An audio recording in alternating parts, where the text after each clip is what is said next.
Thank you, everybody, for joining. Hopefully you get an idea of the very casual style that we're going to be running this webinar on.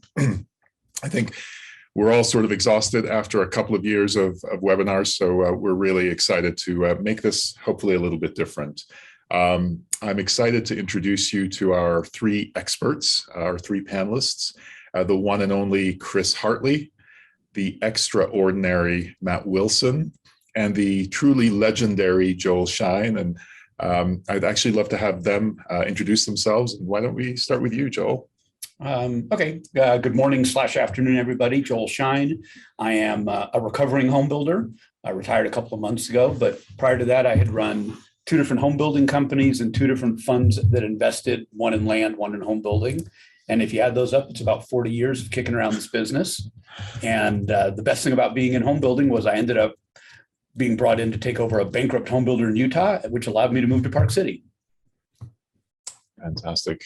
Thank you, Joel. And Joel is right here with us in our de facto studio in Park City, Utah.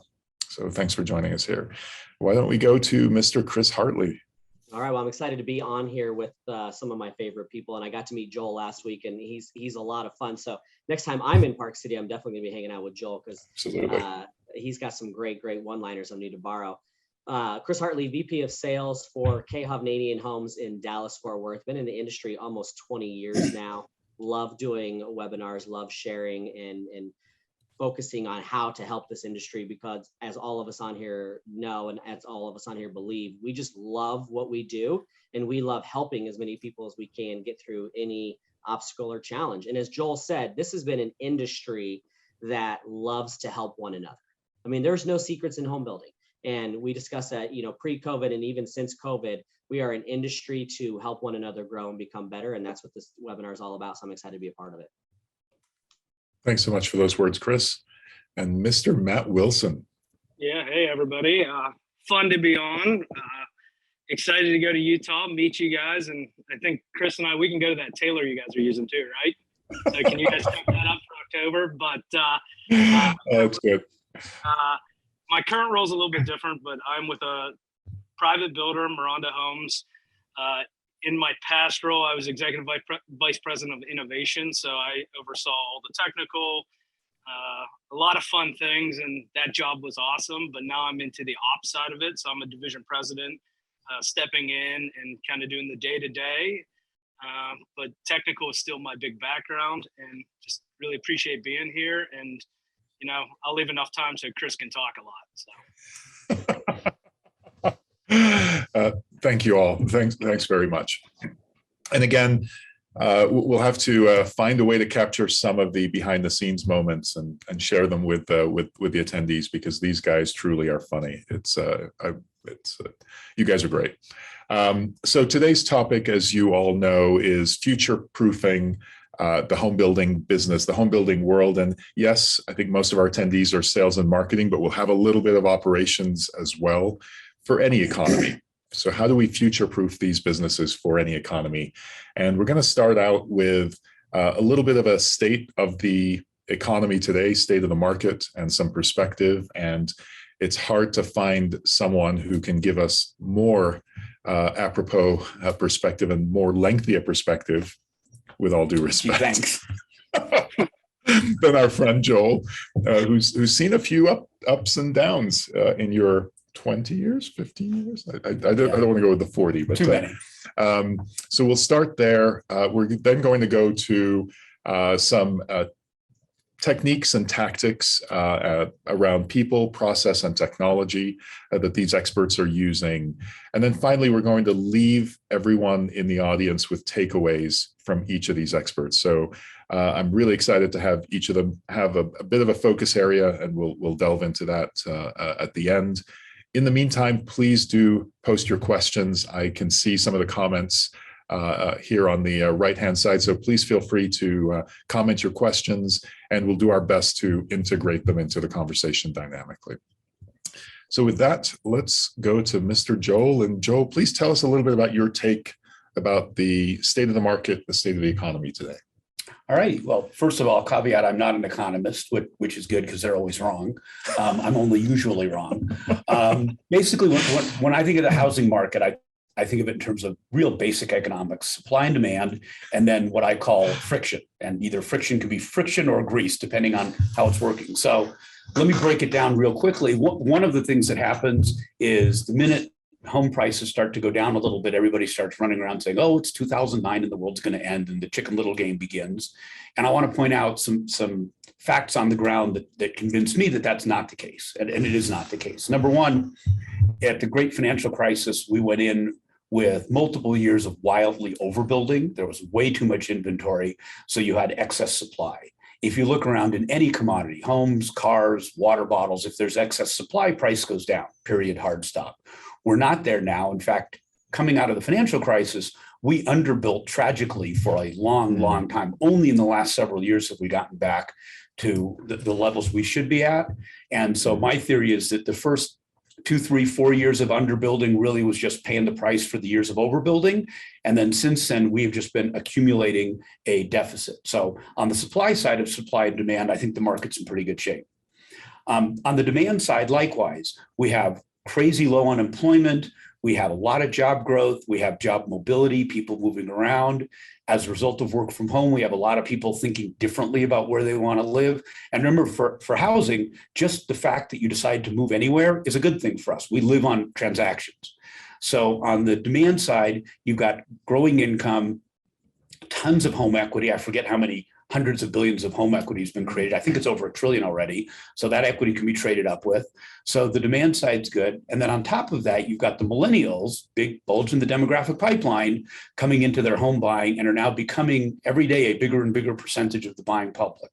So on the demand side, you've got great things going on. On the supply side, you don't have any of the problems. And by the way, on the supply side, to be clear, we haven't been undersupplying the market because all of us home builders have brilliant economists and we can fine tune it and measure it like we're China or something. We're undersupplied because we don't have enough labor, we don't have enough materials, we don't have enough land. If there were enough labor, materials, and land, we would oversupply it and screw it up as we have in the past. It's what we do. So then you take supply and demand and you say, how do they talk to each other? And they talk to each other through transactions. And transactions require certain things. And one of the things they require is that the buyer who has demand can afford the supply. And this is really where the problem is. And this is the issue that is currently biting all of us in the hindquarters. When you combine 200 basis points of interest rate increases with double-digit home price increases, you combine those two, they sort of turbocharge each other, and you're just blowing hundreds of thousands of people out of the pipeline to be potential buyers every time you turn around. So fortunately, the market has held up okay, but as Yogi Berra said, things that don't go on forever usually end. So the upcycle will end. In some places it's already ended, in some places it's about to end. There are probably some places that are so undersupplied that it'll never end, but I don't know of any off the top of my head. And so I think that it's just going to come down to affordability and how we all fight that. Now, that is an enemy we can all fight, and there's lots of ways to do that. And we as an industry are going to have to just hunker down and deal with it. But the sky's not falling down. It's not going to be another GFC. The last piece is, if you look back at what happened before, you had an industry that was pretty highly leveraged, which forced people, if you're up your eyeballs in debt and homes aren't selling, you're going to dump prices really fast because you have to. Your banks will make you. I don't know how the private builders are doing, but I know that loan underwriting has been very, very much more conservative, both for the buyers and for the builders. And so I'm not that concerned about that. And if you look at the public builders, who in combination are 30 some odd % of the whole market, they are so underlevered for a public company, it's ridiculous. Many of them are actually at net debt of zero. So the industry is in good shape financially. The home buyers are in good shape. We've just, like we always do, we've managed to raise prices, and then the Fed was kind enough to jump up interest rates, and it's a problem, but there are ways through it. And as some of these guys know, the first project I ran was in '81, and we were doing 3-2-1 buy downs to get mortgage rates qualifying at 13.5%. That was the bought down rate, and we still sold through it. It wasn't fun, but you got it done. And that's all I got. That's it? That's it, Joe. How do we follow that? For those joining us, you referenced GFC, which I think is global financial crisis. Yeah, I think you used a few acronyms there. Sorry, you might help us out a little. The total meltdown of the financial markets in 2008, 9, and 10, which really started with housing and then blew up all over housing. So your implication, though, Joel, is you don't see something structural in the financial system. No, in fact, it's the opposite. If you compare now and then, it's really kind of black and white. I mean, if you look at mortgage lending, that was the point in time that is famous for what Ivy coined the liar loans. You know, you basically went into the bank and you told them how much you earned and they said, okay, we'll buy that. And they sold you a house. I mean, hundreds of thousands of people bought stuff they shouldn't have bought. Today, if anything, underwriting is probably a little too strict, but the pendulum never stops in the middle. It always goes one way or the other. So I just think the cards on the table are very, very different than last time. Thanks very much, Joel. So we'll go from Joel's providing a sort of a 30,000-foot level of the economy in some perspective. We'd love to go to Chris and Matt, who are on the ground day to day with their teams, to give us some perspective. And why don't we start with you, Chris, on the sales and marketing side. And before I jump to you, thank you to all those who are saying hello. And thank you, Jamie, for the reference to Googling Pitbull. Someone told me that right before, so I will go ahead and appease it. So I'll put these on for just a few minutes. But with that, Chris, let's go back to you, please, and talk to us about. When we talked last week, we had joked that once Joel finished giving his opening lines, we should just shut off the webinar because there's really nothing else to talk about on that, because he made such phenomenal points. His points are going to be a little bit different than what Matt and I have, but there is one point that I want to make that hopefully the people that within the sales and marketing side can see, is that when interest rates went from 3%, which is where a lot of our buyers bought, to today where they're near 6%, almost double, right? So your average consumer is 35 to 50% more on their house payment. What is so fascinating about that is that everybody in the world was concerned that those people that have yet to close on their home would no longer be able to afford their home. John Burns just put out a report, I believe it was last week, that said, believe it or not, that number is nowhere near 40%. It's closer to actually 10 to 13% of the backlog. So if really 10 to 13% of your backlog is questionable due to interest rates, in reality, and Joel, you can probably attest to this, and Matt, now that you're operating as a division president, that's probably not too far off what your normal backlog is anyway. If you're ranking your backlog A, B, C, and D each week, and you're looking at your risk, 10% on a total backlog is not uncommon. So the positive news for us is that the buyers can't afford it, which is one of the best things to say. And I'm going to follow that up with this statement here. The market just doesn't die. It becomes competitive. So many people have said, oh my gosh, it's slowed down, it's died. Can't wait for this webinar. What are you guys going to talk about? I've been getting a ton of text messages, a ton of phone calls. The traffic through our doors has just drastically stopped. It's dropped. You have to give it some time to rebound and adjust, because people are adjusting to the fact that what they could buy at 3% is very different than what they can buy at 6%. That doesn't mean they're stopping their search for a new home. It means that their search for a new home has just become more competitive, right? They still made the desire and the decision to move. Somebody walks through your door, you've already won. And, I was very fortunate. I guess this just shows my age. I don't know if I was fortunate, but I have been doing this since 2003. And I was an area sales manager and a selling sales manager for Ashton Woods Homes during the recession in Phoenix, Arizona. Arguably probably the second worst or third worst hit place in the entire country during the recession. And because I was an active VP of sales in Colorado, shut down the division, got moved to a new division in Phoenix, I had double duties. I was selling and I was managing. But I'll tell you what, I made more money selling homes during the recession than I ever did in a non-recession market. And the reason being is because I believed that if you walked through my door, you also believed that you were there to make your life better. It was my responsibility as a sales consultant to ensure that you understood that my sales position, my unique selling point, was stronger than anybody else's within the whole Phoenix Metroplex. And I crushed my competition because my mindset was different than most people. My point in telling you that story is that we need to stop over exaggerating what's actually happening in the market today. We need to stop giving so much power to an interest rate. It's less than 6%. I mean, as Joel said, in the 1981, a 3-2-1 buy down at 13.1%. I mean, the first home that I ever bought in 2002 was at 7.25. You know, and I remember when it got down to 6.99, everybody was like, oh my gosh, this is so phenomenal. And Joel, I'm going to come back to you because I want you to read the quote that you read to us before we all jumped on here. Go ahead and read it real quick. Oh yeah, I was pulling it up and I found a quote. It is, and I quote, "The goal of owning a home," it's from Business Week magazine. "The goal of owning a home seems to be getting beyond the reach of more and more Americans." The quote was from 1969, at which point the average single family home in the US was $28,000. So this stuff just goes around and it all comes back. It just goes around and it goes, you know, when people were walking through my door 2008, 9, and 10 in Phoenix, Arizona, I would ask them the question. I said, hey, you're going to close on this home. We're going to build you this home in 6 months. Are you planning on selling that home in a year, 2 years, 3 years? Well, no, we're probably going to live here for quite a while. The average American at that time lived in their home 7 years. I think it's a little longer now. Well, do you feel that in 7, 8, 9 years, whatever it may be, that the housing market is going to be in a stronger situation than what it is today? I can promise you all of those people that were buying homes from me in 2008, 9, and 10 were thrilled that they're in their home today, because similar to that quote there, it's a hell of a deal.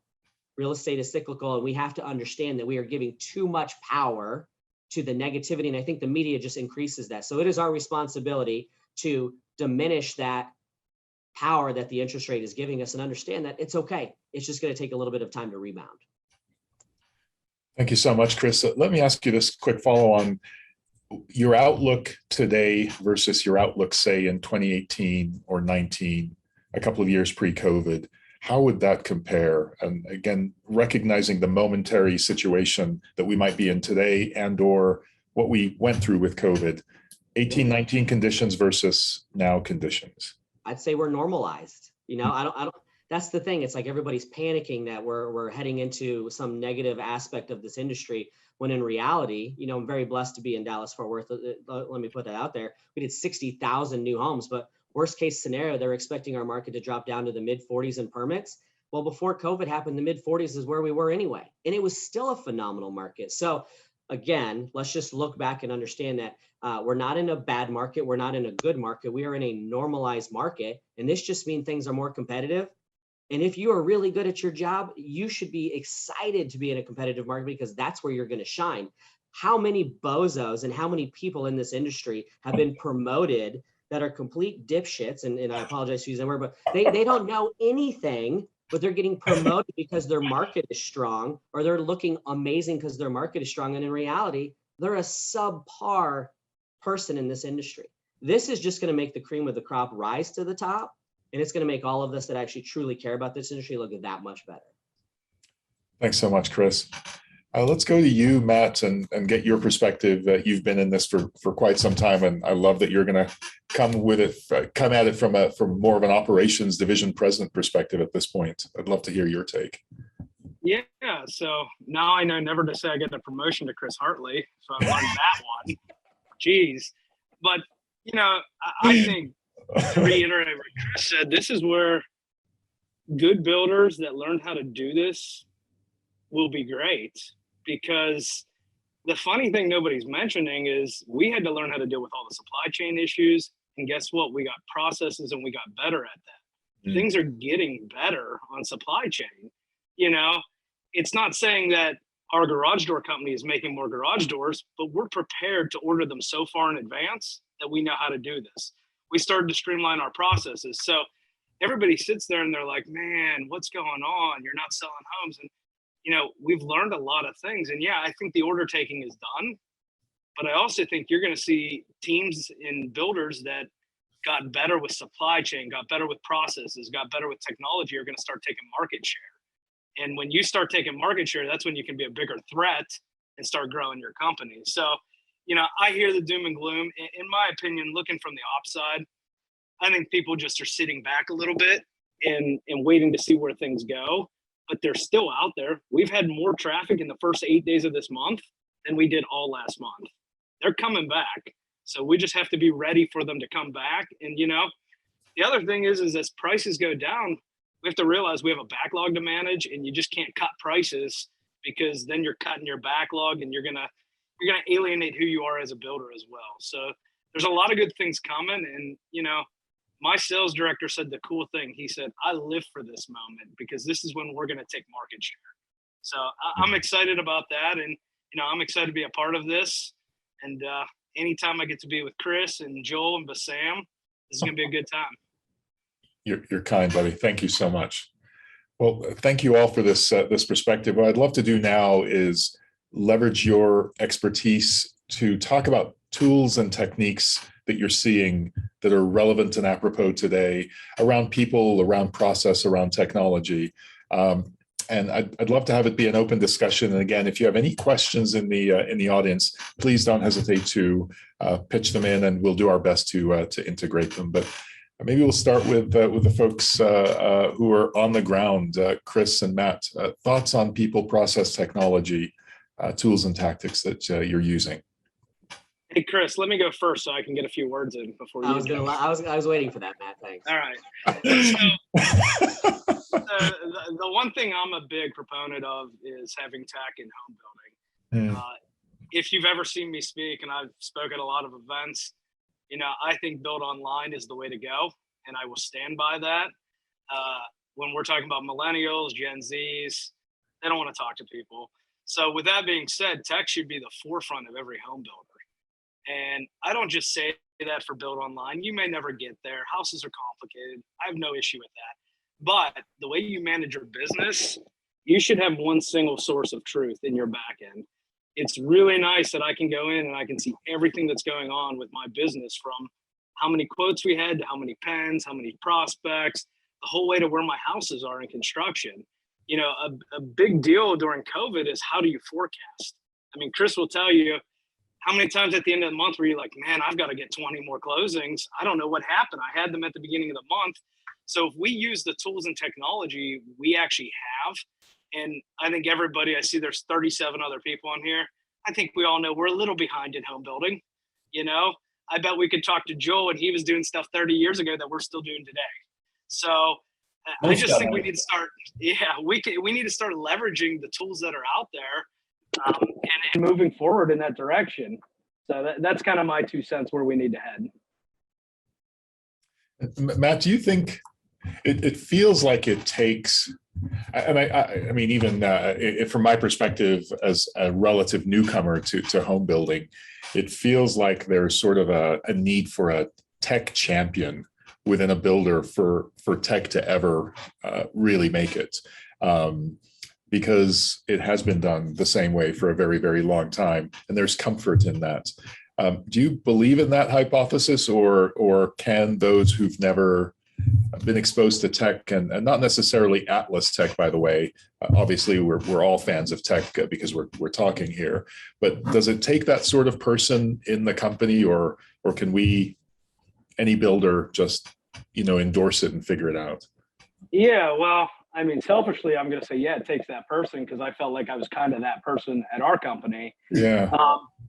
But what really helps me is I've built houses. I've been with the sales team. I know marketing. You need that tech person to understand the ops of business. When you're looking for a CIO or CTO, they have to understand our business. That's half the battle.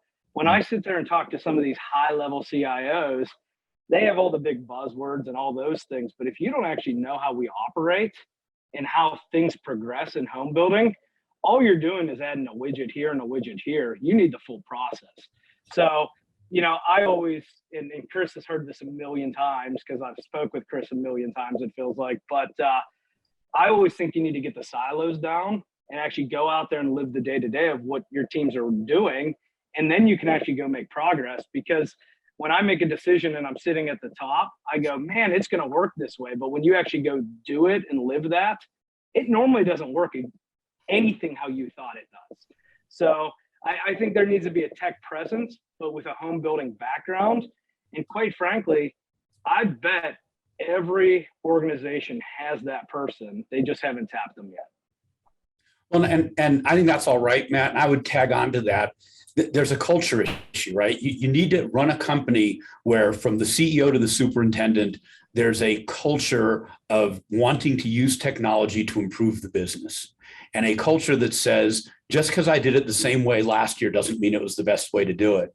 I've seen more technology initiatives fail because the CIO and the CTO and all the technology folks up top think it's great. But at the end of the day, the folks in the field just ignore it and run their life on Excel spreadsheets, and you can't convince them otherwise. And that's a change of culture. And in past businesses, I'll avoid listing companies. I've had initiatives, we rolled it out, and there were folks in the field who never got it, and we had to get rid of them. I mean, sometimes you just have to admit that there are people who are not going to come along into a new technological era. And it's really critical. And I was kidding before. I have a book called How to Build a House for $3,500. And if I showed you the book without the title and you just flip through it, you'd look at it and go, yeah, that all looks very familiar to me. The book was written in like the late 1800s.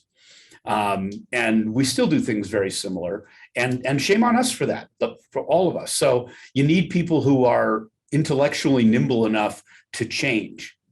And, you know, the old joke is everybody loves change as long as it's the other folks changing, not him.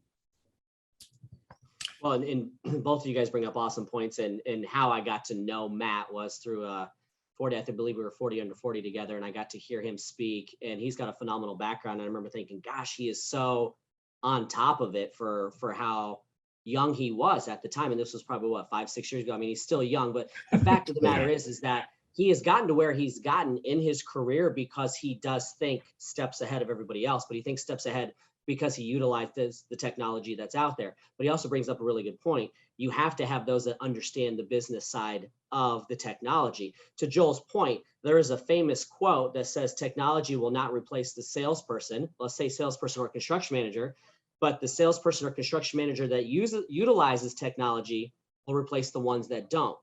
Okay, so step number 1 to this is that times are changing. You either get on board or you don't, right? And if you don't, none of us have the patience or tolerance today that we used to. And when times are more difficult, you have less patience and tolerance for those that are not following what they should be doing when times are good, right? There's that saying, sales solve everything. Well, that's a very factual statement, because when times are good, nobody pays attention to the details. Those companies that are going to really succeed, especially those sales and marketing companies that are going to succeed, are the ones that have been focusing on the details, the ones that have been focusing on utilizing the CRMs, the backlog management, the AtlasRTX, the whatever it may be, whatever technology they've employed, that they're actually using it. Because as Joel said, I mean, everybody loves the idea of technology. It can be very expensive, but if you're not putting it in place, it's a complete waste of time. Shame on the sales managers, myself included, because I actually had to come to Jesus meeting with my sales team on Monday that said, hey, look, we're blessed to be in Texas. Your sales have been crushing it. We've been crushing every metrics possible. We missed our sales numbers for the first time in probably 24 months last week. Now, we didn't miss it by much, and we're going to make it up this week. But when you do, fingers start getting pointed. When the fingers start getting pointed, do they want to go to you because you haven't been doing what's required of you to do your job, which is simply doing and utilizing the technology, utilizing the CRM systems, whatever it may be. You have to stay on top of it. The technology's there. You got to use it. So much so that I actually had a conversation yesterday in preparing for a talk at the Southeast Builder Conference, where I said, I believe that in the last 5 years, and Atlas would be one of those companies, within the last 5 years, there has been more technology companies that have jumped into the home building side than ever. I don't believe that there's probably a single idea or thought that somebody can have inside of home building that there is probably not some sort of a technology solution for it. But it's a very dangerous thing to say too, because how many of those are not worth their weight with anything? How many of those do not integrate with other products and companies? And how many of those have any sort of a history that has proven that it actually helps? Don't just go after the technology because it's cool and it's new. Go after the technology because you know it's going to work. Well, and I think that's right on, Chris. And I would add to that, defining you know it's going to work, start with what is the problem you're trying to solve? Because a lot of times you'll see technology that is really cool technology, but you step back and you say, okay, so if I have my company with it and without it, what really is the difference? And it's interesting. The other thing, and I'll harken back to what Matt was saying, our buyers, now that they're becoming more and more millennials, they look at our antiquated technology and they extrapolate from that we must be idiots. Right? That's just the logical leap they make. It's like, what? I can't look at all the finishes online. I can look at the finishes online for my car, my shoes, my pants, everything else I buy. What sort of idiots are you guys? I don't want to buy a house from you. And so what happens is the public face that you put on the company as it relates to your technological prowess becomes a really important decision, part of the decision tree for a millennial buyer. Joe, we have a request from Elizabeth. If you could please re-quote what you said. Oh, okay. Yeah, so this is from Business Week 1969. Quote, "The goal of owning a home seems to be getting beyond the reach of more and more Americans," end quote. And then the footnote on that is, at that particular point in time, the average home price in America was $28,000.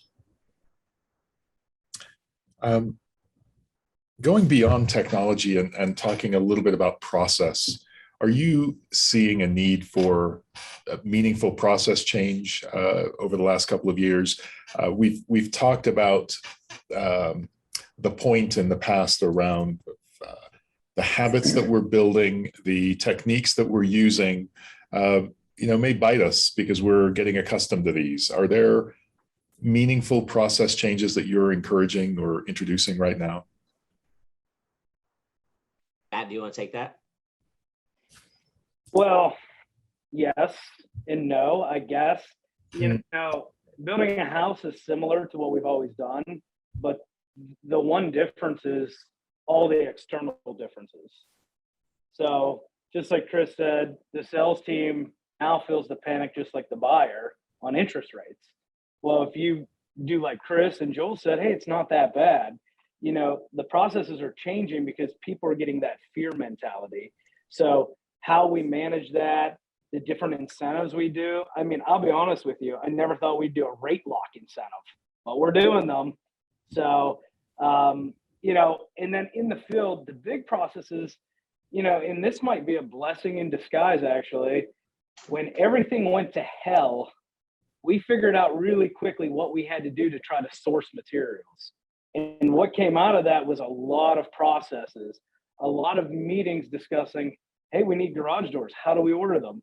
We need RAS trim. We need windows. I mean, when it takes something 40 weeks to get and you build a house in 12 to 18 weeks, you got problems. So a lot of processes came up and a lot of systems. We're using more of our systems to utilize the ordering. We had to put in lead times. We never had to do lead times. Everything was pretty much on demand.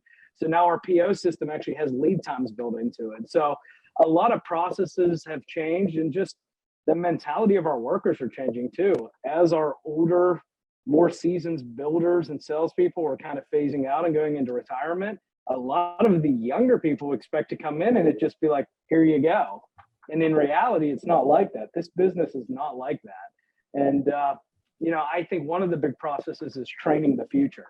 And I always say, I've learned a lot because I got to be trained by a lot of great people. We got to make sure we're doing that. And it might be systems that train the future, not just us, but systems and processes. Great. Thank you, Matt. And hi back, Elisa. It's great to have you. Lisa's question follows on the process topic.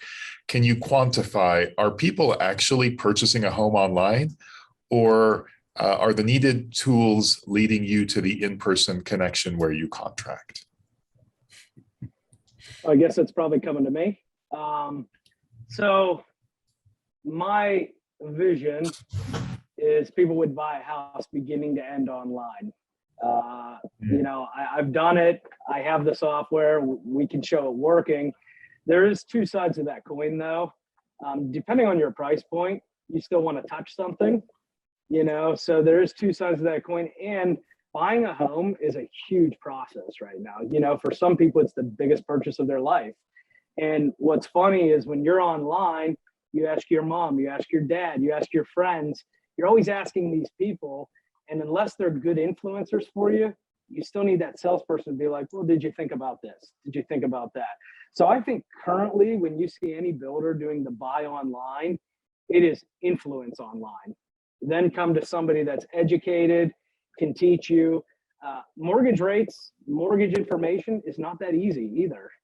Understanding all those items you need for mortgages. So I think right now it's an influencer, but I do feel, you talk to anybody, I'm actually old now compared to, who's buying our houses, and you talk to 24-year-olds, 25-year-olds, they want to know why they have to talk to a sales rep. And that just goes back to what Joel said. If our websites aren't leading them down to the path to be that truth and give them all the info they want, we're doing a disservice to them. And until you get your website to that, where they can pick their options and see real-time pricing, you're always going to need a sales team. Now, my vision of it's a little bit different. I don't think you ever get rid of a salesperson. I just think you call them something different and they become like your new home champion. So if Bassam bought a house, he would have me. And when Bassam had a question, my whole goal is to make you happy, Bassam. So I'm your champion. When you have a question, I figure out the answer. That's where I see it going. So it's not getting rid of salespeople. It is converting them to the new. So my goal though is build online. I think anybody that knows me here, that's what I'll preach every time. So. And I think people make a mistake in trying to categorize including resale, 6.5, 7 million people who are going to buy a home as X, right? You've got all sorts of discretely different audiences. Do I think you're going to sell a lot of $5 million uber luxury, wildly customized homes completely online? No.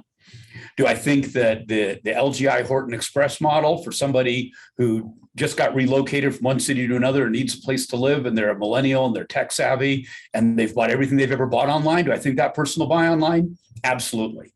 But we have an issue in that there's a perception difference. And the survey I saw, they surveyed salespeople and asked, what percentage of your buyers do you think would be willing to buy online? And the salespeople's number was like 10 or 15%. And then we surveyed a bunch of actual people in the market. And on that side, it was like 65%. So the amount of people who would be willing to buy online and the amount of salespeople who think they're out there are two wildly different statistics, which tells me they're not getting it, right? When you're that far off on your perception of your only client, something's missing. And I agree with Matt, you're going to need the salespeople for a whole lot of things, but I would think about it differently, which is right now a salesperson can manage X number of sales and X number of buyers through the process. If they have all the technology and everything done and you can do 90% of the purchase online, now the same salesperson can process 3-4 times as many buyers. So I think what technology is really good at is making things efficient, frequently in lieu of just replacing people, just making them better, faster, more accurate at what they're doing. Oh, absolutely. But it has happened. I mean, I know a number of the public builders have reported that they are actually booking some sales online. It's a small statistic, but it is a statistic and it's out there and it's coming. That number will grow. Okay, I think Steve just asked the best question. So Steve Armandi, we love Steve from Focus 360. Home personalization like design centers and lots of options seem to have diminished during the pandemic, both to improve speed of construction due to supply chain issues. Do you think these options will come back, or is this simpler approach a new norm for builders? Okay, so I want to take this one because I love this question. When I got here to Hovnanian, this was one of the things that I wanted to do here in DFW was eliminate the design center and build really nice interior design palettes. And we were able to accomplish this on 3 different spec levels, all the way from $300,000 up to $900,000, and we crushed it. Now, I 1000% believe that the market helped me in accomplishing that goal. But from a national organization, Hovnanian has gone to what we call looks curated interior palettes. And these are very, very high-end designs that are done with professional interior decorators on a national level that give us a unique advantage to our competition, where it's more of a all is included based upon your interior design option.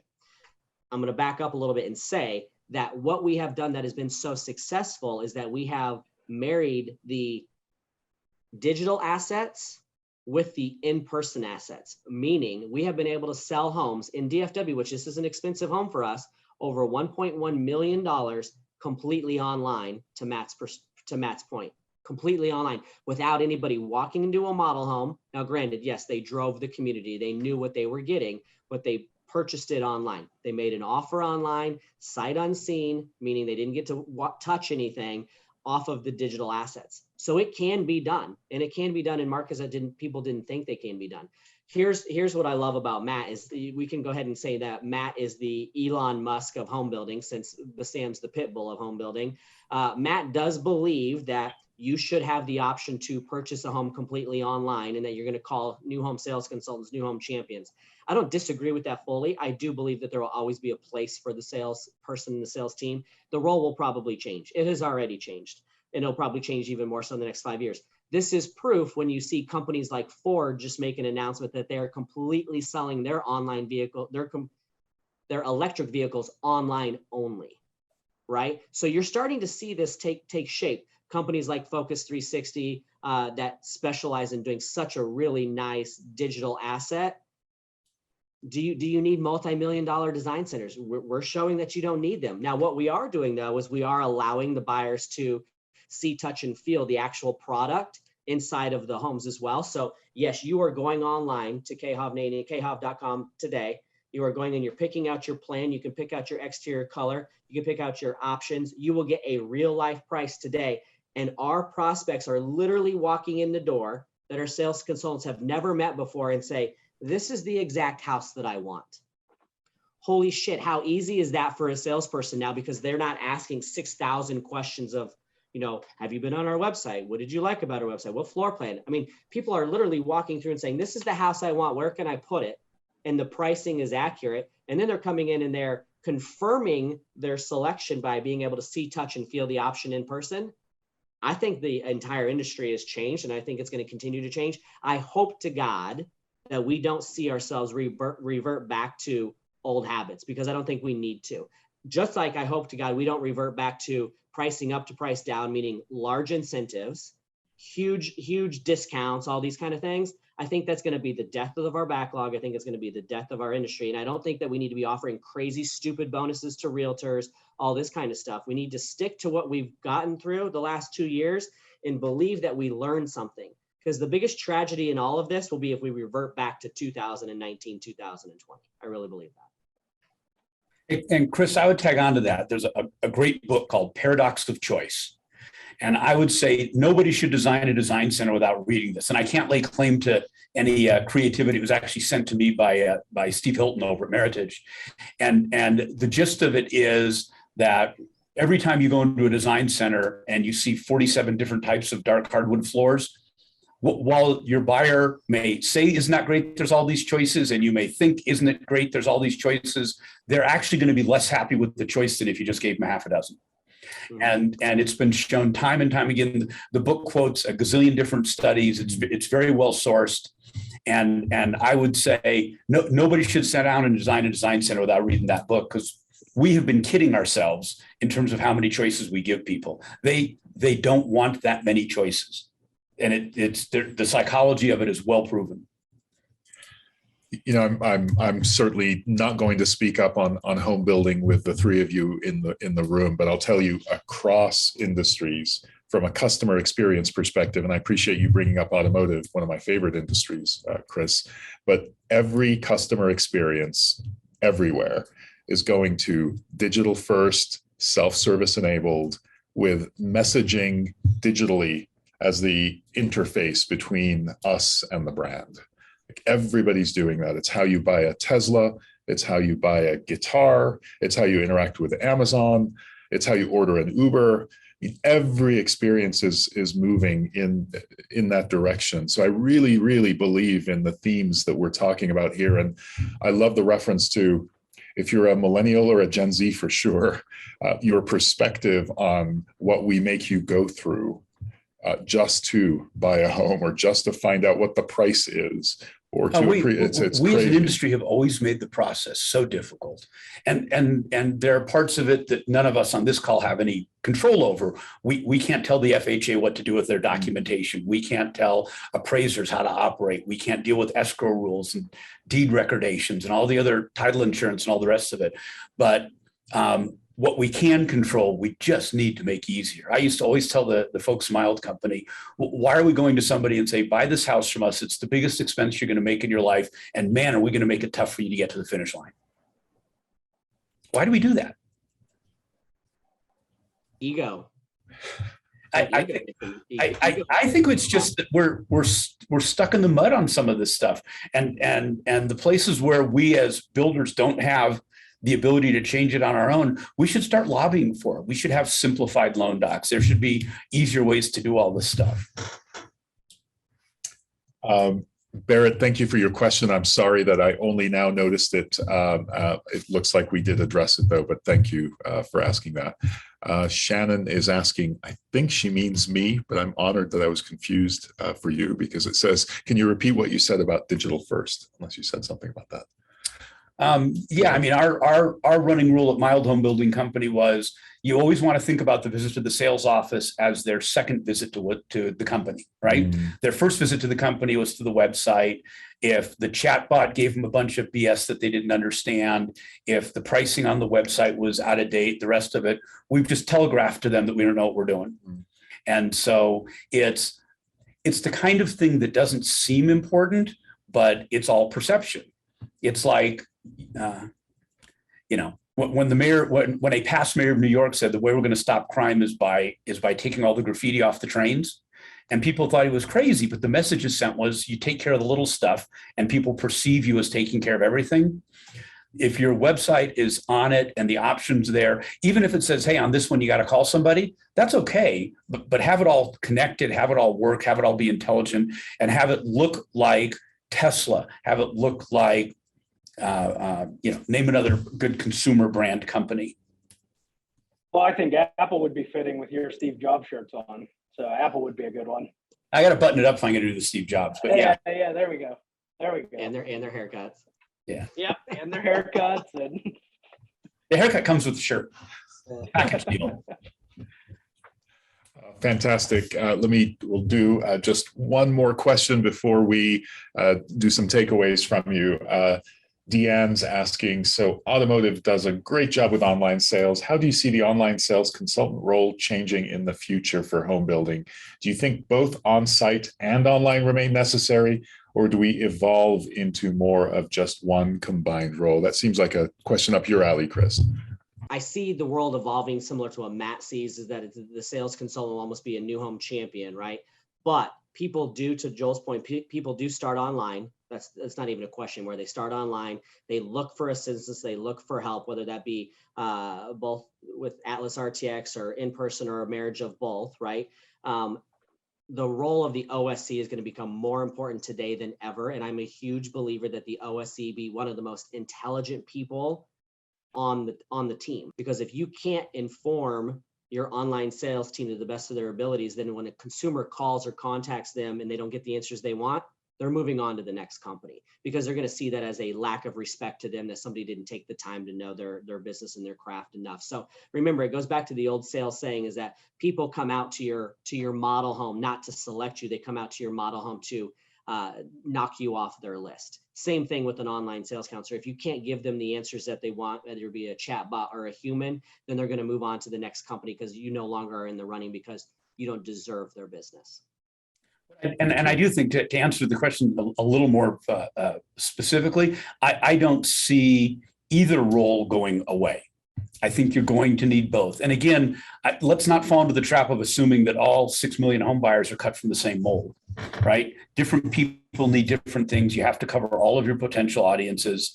And so I think they'll be there. But in all instances, they're going to be very technologically savvy. And they're going to be, I think, handling a lot more transactions, because technology will enable that. You know, and one thing to bring up, a lot of people don't know this, but I did online sales. That's actually where I cut my teeth in home building. And to Chris's point, I learned more about the operations of the business, because you are the front line. Every question comes to you, whether it's a customer that's buying, a customer that bought, or somebody that just wants to yell at you. You're the front line. So you have to be the most educated person and also be the most thoughtful at the same time. So I don't see that position ever going away. I just think companies need to understand that position is really important. Fantastic. Thank you all. In the last couple of minutes, I'd appreciate our going to recommendations or takeaways. So I'm going to ask Chris for one or two sales and marketing takeaways or recommendations, Matt for one or two operations, and one or two strategy related recommendations aside from wine choice which he's very famous for. And why don't we start with you, Chris? Okay, so I'll give one sales leadership. So the first one in sales, don't assume that the market is holding people back unless they overtly state that it's holding them back. Stop making the assumption that everybody's falling into the same bucket there. Next one is for sales leaders. You need to believe in the market as much as your sales team does, because they look to you for confidence, they look to you for relaxation, and they look to you for purpose. You need to make sure that you are confident in your role as their leader, which is then going to show confidence that they're going to have on the sales toward the consumer. Without that, you're dead in the water on both sides. Excellent. Thank you, Chris. Matt. So more on the ops side, I would say use technology to be the one source of truth. It can help you on every aspect, from selling the home to forecasting. And the other thing is use technology for confidence. You know, I trust what I have. I trust what people are telling me, but I also have all the facts. I can see it day to day. I can pull a report up and tell you what happened in the last 5 minutes. So use technology for confidence. That's a big one for me. Fantastic. Thank you, Matt. And Joel, we'll go to you for a close. First of all, thanks everybody. This has been fun. I would say, and probably the one topic we glossed over a little bit, make sure that your salespeople and your mortgage providers, be they in-house or independent, are really linked up. You're going to see the return of arms.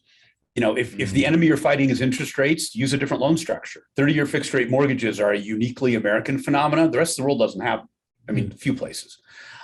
So understand arms, understand various financial things, look for down payment assistance programs, make sure that you're using your finance, make sure that you're providing your buyer with all the tools they need to expedite their buying it. And then the last thing I would say is, as the market changes, make sure that what's happening is communicated clearly all the way up and down the chain. And by up and down the chain, I mean, not just to the CEO, but to the owners. If it's a private company, to the shareholders, if it's a public company, make sure everybody knows what's going on so that people don't get surprised. Because when people get surprised, then there's a mode of panic that runs through the company, which is exactly what you don't want to have. So managing the message from all the way from an assistant laborer up to your largest shareholder. Hey, the market's turning. We're going to have to change things. Here's plan A. Here's plan B. Here's plan C. There's an old quote from Admiral Rickover, who's one of the inventors of the American nuclear Navy. And he said, the most important thing in a nuclear sub is plan Z. And plan Z is you're 500 feet down and your nuclear reactor is leaking radiation. You better have a plan Z. And so make sure that at every individual project level, you have a plan A, B, C, D, and Z, and that they're communicated so that people can roll from one to the next without panicking. Well, great closing words. Thank you, everyone, for joining us. Thank you for all the kind words you're sending, and thank you for the great questions. Thank you, guys. Joel, Chris, Matt, I really appreciate your providing your perspective, and I suspect there will be a lot of demand for a redo of this sometime down the road as we see the market dynamics. But thank you all. Have a great day. Bye, everybody. Thank you. Yeah, take care.